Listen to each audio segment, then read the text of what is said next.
We're back, ladies and gentlemen, here at the W3Champions Season 3 Finals, and we're moments away from the Grand Final. But before we go into more games, into the best of 5 between Happy versus Hog, we have the Community Manager of W3Champions, Mr. Floss2xDaily, the brightest smile in all of Warcraft. How you doing, my man? Hey, great to be here. Couldn't be happier to be here. Thanks so much for having me.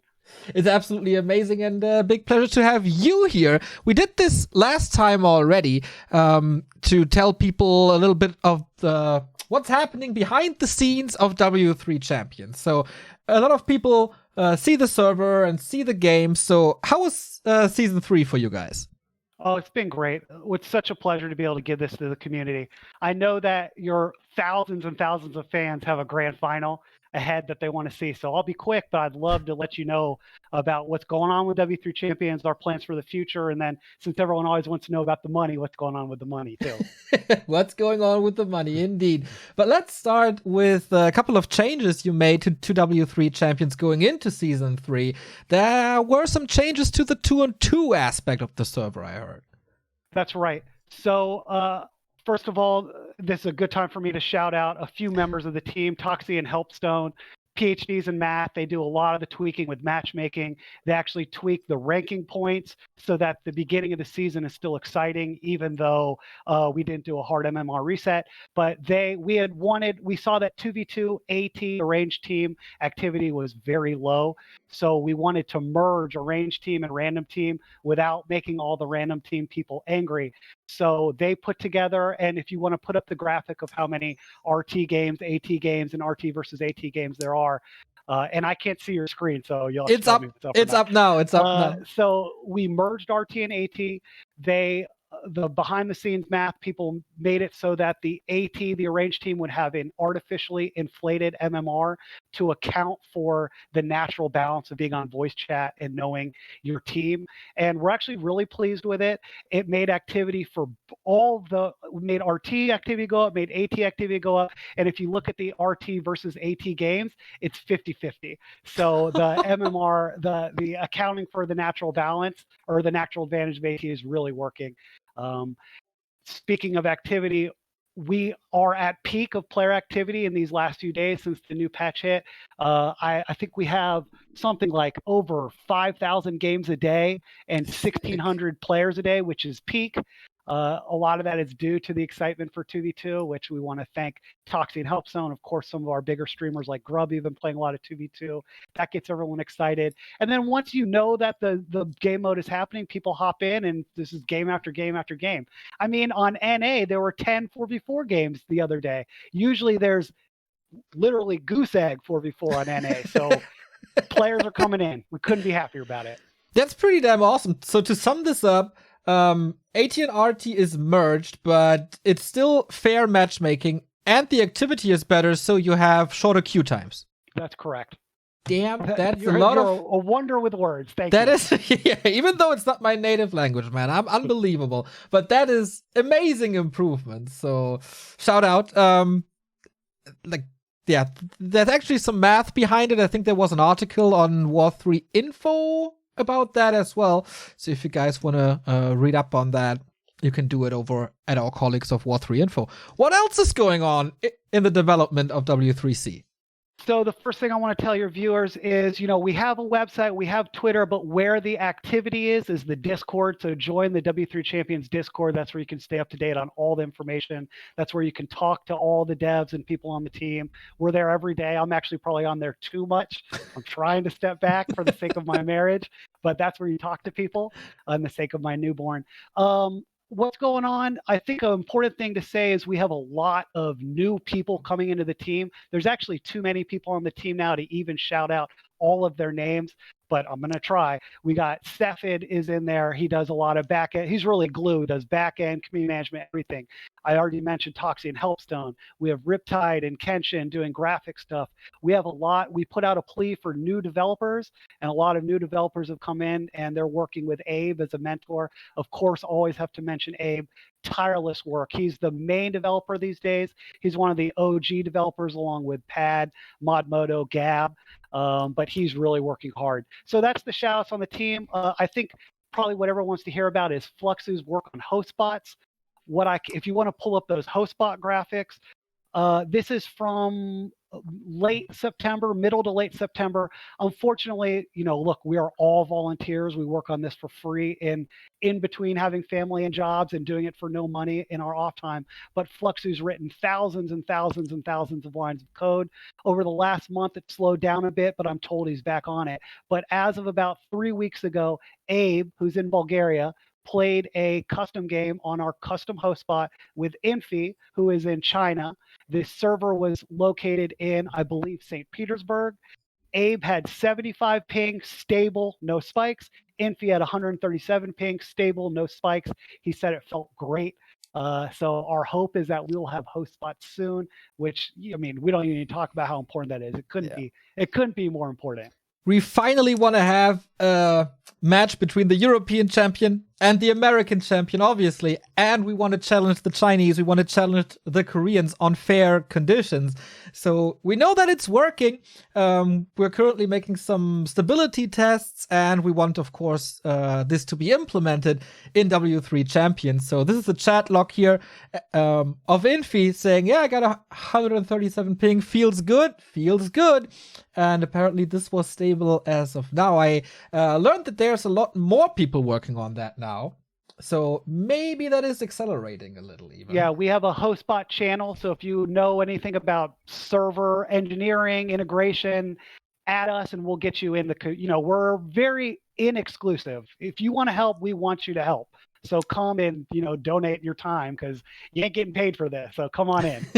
Exactly. And to give you guys a little sneak peek how things will probably be looking or how they are looking at the moment, here is the lobby that you create. So how this works is one people sets up a game and then sends a link to his opponent and to all the observers that are supposed to be in that game. So all you have to do is basically click on a link and click on join, and then it's happening. In this custom lobby, you can select the server there, so you don't have to do it before. And the good thing is, while you select the server, you see the ping of the players. So while you're in the lobby, you can choose the perfect server for the players. And our plan is to pepper the globe with servers depending on the important hubs of activity. So we want a server for Korea, Russia, a server for Korea, EU, Korea, US West, US East, China through all those places I mentioned, Russia through all those places I mentioned. So we're going to just dot the globe with servers. Hopefully the community will help us pay for them, and then everyone can have great ping. Don't forget about our friends in Oceania, which we will support, and of course South America as well. These poor souls are probably suffering the most of all of us, playing every game on 250, 300, 350 ping. Yeah, that's good ping for them. That's good ping for them. They don't really care, but of course we want to support them as they supported Warcraft throughout the past years as well, with great scenes. So what else is on? Plus, well, I have two more slides here.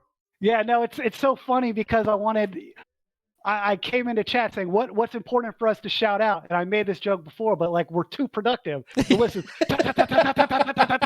so I can't get through all of it. But I think one thing the people might be excited if you have the graphic of the new UI that we're working on. I do. We want to get that old BNet feel in there. We're working on just right now the W3 Champions overlay is over BNet, but we got a cool graphic that the viewers can look at. I got it up, man. Run through some stuff quick because I know we have a pretty exciting final coming up. Yeah, I got it up. The first one you sent me is on right now, and there's quite some things to see. So the chat is rearranged from what I can tell, and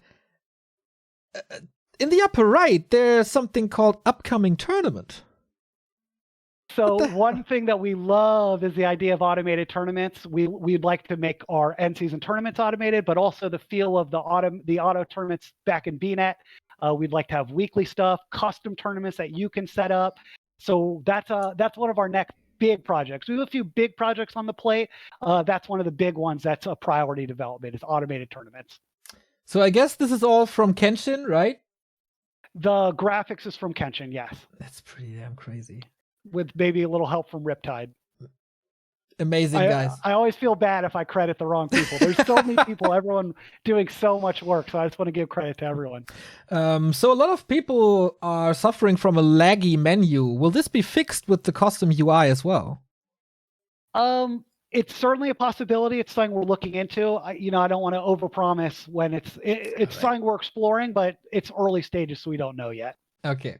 So I got the second one up as well here with the map preferences. This is what it looks like when you try to queue for something, right? Or when you set up for a queue. That would be in the versus menu, right? Yeah, this looks pretty intuitive, man. It feels like I have to click like 20 times less before finding a game. Yeah. Well, we think it looks great and it's exciting to work on, so we hope to get it to y'all soon. Yeah, it has a fresh look to it while keeping the old BattleNet flair that we all love so much. All right, man. All right, let me just run through it. And if you say it's too much, it's too much. Of course, we gave custom badges, custom icons. You can have reforged icons. You can have classic icons. We talked about automated tournaments. I think W3 Champions has a reputation of only being for the best players, and that's just simply not true. I mean, I play on it. Same. I'm about 1350 MMR. That's like a 35th percentile player. So Same. As bad as I am, and I am bad, there's 35% of the population is worse than me, and the matchmaking is very tight. So come play. But the reason I bring that up is we're trying to implement a mode called unranked, and a lot of people have misconceptions about unranked, which I personally think are invalid. But unranked and ranked populations play together. So the population base is not split, and what it does is it brings in players of my caliber and less that care about their win-loss, but still want to try hard. I try hard every game. I just lose 50% of them or more. So if you come in unranked, there's no barrier for me to hit that play game button and people will still play. Really, the only difference is my win-loss is not shown to me, but my opponent who plays ranked, I will still have an unranked MMR. He'll see my MMR. His win-loss will change. And it gets more people to play. And if people are really worried about it, we may put unranked for only people that are 60th percentile and less, because if you're in Diamond and Masters and Grandmaster, you're not playing unranked anyway because you don't have ladder anxiety because you're good and you win all your matches. So if that helps people's concerns, we'll do that. As always, we're very receptive to the community. If people don't like it, we'll take it away or change it. We're also looking to get tutorials. We're really trying to reach out to the newer players. So integrate a tutorial and guide system into the UI. New players often have a real problem finding resources. By that, you should come to the gym Discord. That's where we like to help out new players. But we've got people looking to design custom apps, build orders, creeping, macro, and just put it right in the UI. So if you don't want to hit that ladder button, but you want to learn how to get to 30 pop before the second day fall, we're going to teach you how to do it. That's pretty damn awesome, man. These helping hands are so important since RTS is such a difficult genre that we all love so much, but it is really hard to get into, especially playing yourself. Some people just love to watch, but if you want to bring the action yourself, a little bit of help is definitely necessary. Yeah. Look, I'm sure I missed a lot of stuff, but I know you'll have to go. The last thing I want to tell you all about, sure. Look, we're volunteers. We do this for free. The biggest thanks to the community. I can't believe how much money y'all raised. Y'all paid off season 2 end season tournament $2,000. Y'all already paid off this tournament $2,000. All the money that's been raised so far is going to the next tournament. Does it look like there's $3,300? So $1,300 already ready pledge for season 4 tournament. If we can get that up to the 2,000, that's guaranteed for that tournament. Plus 500 more, it'll go to a 2v2 tournament. So please, open up your pocketbooks. If you care about WC3, doesn't take much to keep this thing going. This tournament really gives us life, the devs. We put in so much time, but we've all been glued to the screen watching y'all do your work. You, the casters, you, the players. It means so much to us. We love the community taking part of it. We do this for the community. So if you want to give back, you can give back by joining W3 Champions and playing. That's probably the best thing you can do. Come to the Discord and give us your suggestions and your advice. and donate to the prize pool so that we can get the best players to accept the invites and come play in the best tournament casted by the best casters for probably the best game in the entire world, and play it on W3Champions, which is the best place to play it. Dude, that was the perfect ending for the segment. There is a reason why you are the community manager, Floss. The biggest smile. You're nobody. You're doing an unbelievable job as well. As important as the dev support is, there's also someone who has to glue this all together, and you're the perfect glue for this scene. So you heard the man. Support them. Make the W3C team happy by funding season 4, by joining the Patreon as well over at patreon.com/W3Champions as well. That will maybe pay for graphics or servers or just a beer for these souls who pour their heart and soul into this project that brings us all so much love. At the moment, 13 Patreons and 82 euros. We can raise that for sure, just as we raise the prize pool for this tournament. Floss, I want to thank you so much for updating us all with these insane developments. You know, I have my sneak peek behind the scenes, but it's really, really cool to be able to bring that out there. And now it's time for the grand final. Who are you betting on? Or who are you cheering for? My heart is. My heart's with the human. That's where I am. All right, man. Are the humans playing now? The humans are playing now, and you know what? For that game, we get Todd on the cast as well to do the DreamHack Grand Final tri-caster combo. Floss, big shout out to you, and greetings to the family, and we see you at Season 4 Finals. Sounds great. W3C team, y'all are the best. All for you. Love y'all, community. Appreciate it. Much love, man. Take care. Take care, man. Bye-bye.